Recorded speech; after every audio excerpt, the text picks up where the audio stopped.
There are some people out there that fully expect Brad Holmes to F this up.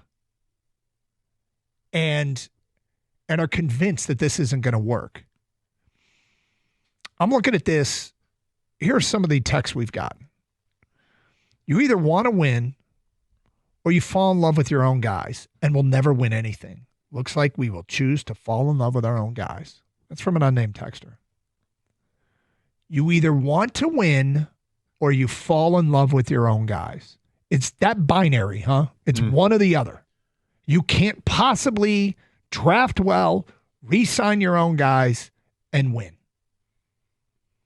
That's the prism with which this person sees the Lions' current situation. Well, something that Birchie said that I did bristle at when I heard him say it was when he was talking about, we talked about this the other day. The Brad Holmes rewatched that game against Arizona and how good the defense was, and then Birchie had said that guys like Derek Barnes and Levi Onwuzurike, and that they could play big roles bringing them back, and I think that's where people. I'll just say that I'll bristle.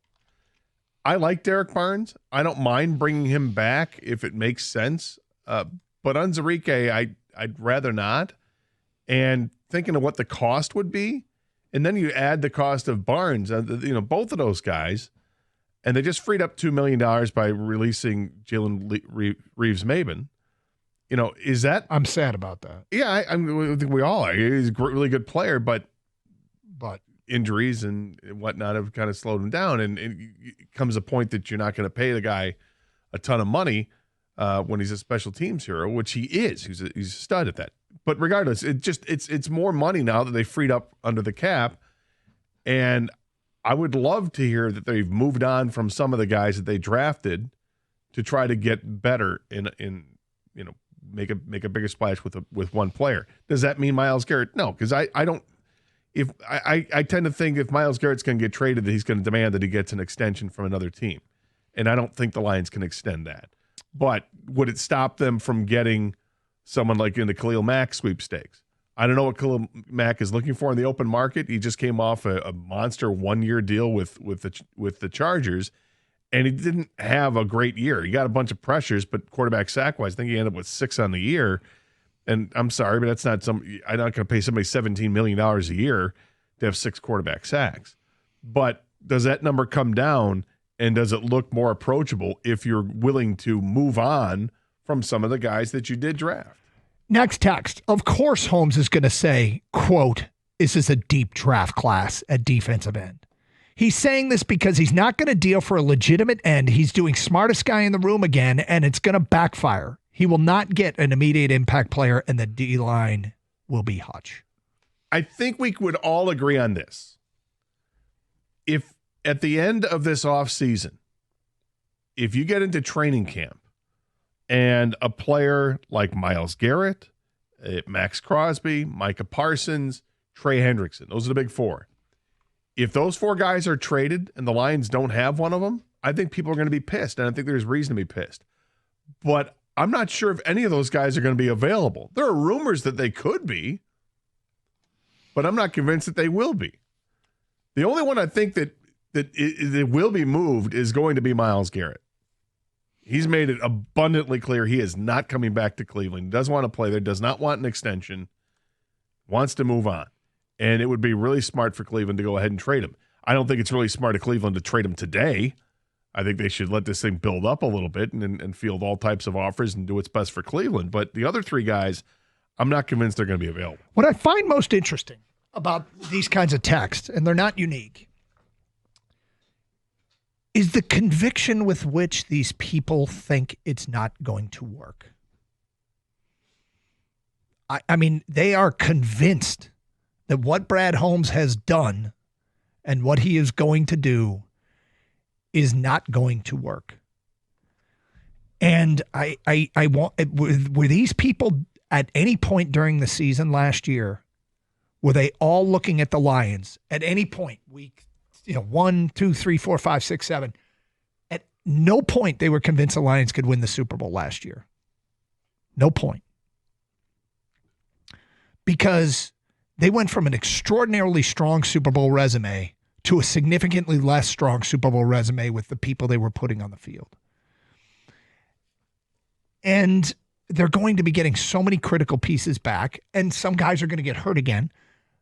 I will venture a bet that they won't have attrition on one side of the football again like they did last year with the defense. You hope not. It seems unlikely because that was, they were lapping the field in terms of defensive guys on the IR. But the conviction with which people think this is going to fail amazes me. We have never had this credible a GM in this town.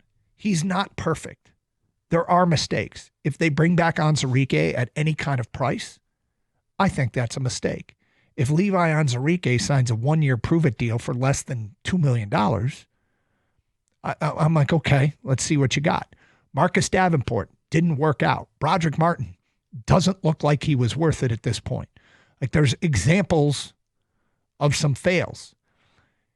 But if you think he's going to be perfect, he's not. I don't think he's going to be perfect. I don't think he is perfect. But there is conviction behind these people that I don't think. I think there's two things going on. One, they don't believe in the cap, and two, they think that the only path to the Super Bowl is through Myles Garrett.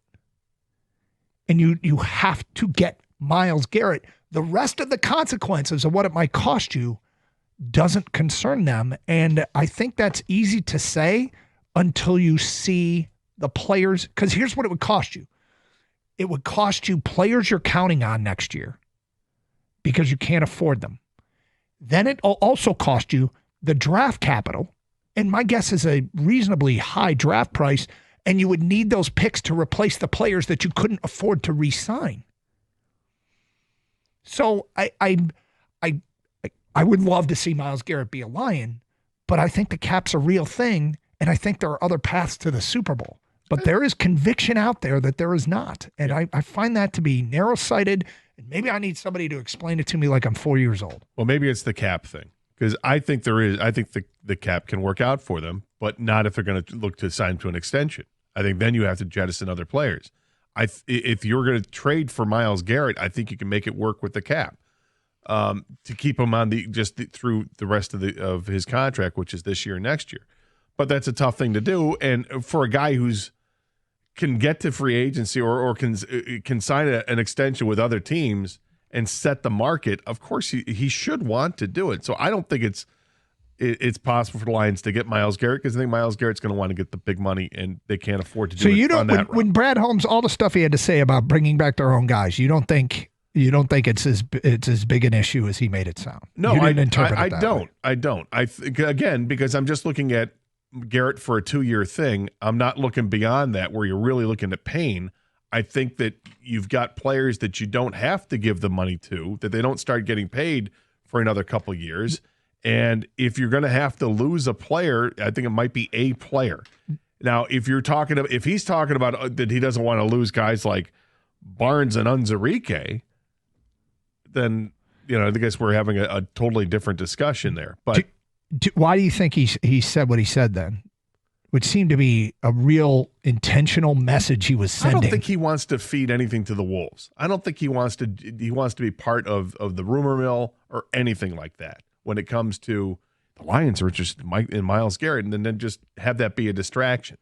I think he said what he said, move on, and now he's going to sit at the combine and go ahead and evaluate players. I think they've got a firm grasp on how to deal with the salary cap. You can find cap space all the time. I say it, I half jokingly, and yet it bears out all the time. I think the Lions fans get upset about what's happening is that they see other teams succeed by adding a big piece to their team. And look what the Eagles just did. They go out and they get Saquon Barkley. They didn't have to trade for Saquon, though. That's the difference. 248-539-9797. And as the cap's concerned, you and I have a fundamental difference on its actual impact on the roster. But I'm intrigued at the conviction people that just are so convinced this isn't going to work the way that Holmes is doing it. Because you know what? I'm not convinced they're winning the Super Bowl either. I'm not fully, I can't say with that much conviction that they are or they aren't. I guess the safe bet is they aren't. One team every year wins a Super Bowl. So if you take the this is not going to work stance, I mean, I guess odds are in your favor. The Lions aren't an over 50% favorite to win the Super Bowl, but I mean, the conviction with which this is going to fail that we get from texters is fascinating to me, because this guy has done more than anybody else has, and they don't want to let him cook. You do not want to let Brad Holmes cook. It's Karsch and Anderson, 97.1 The Ticket.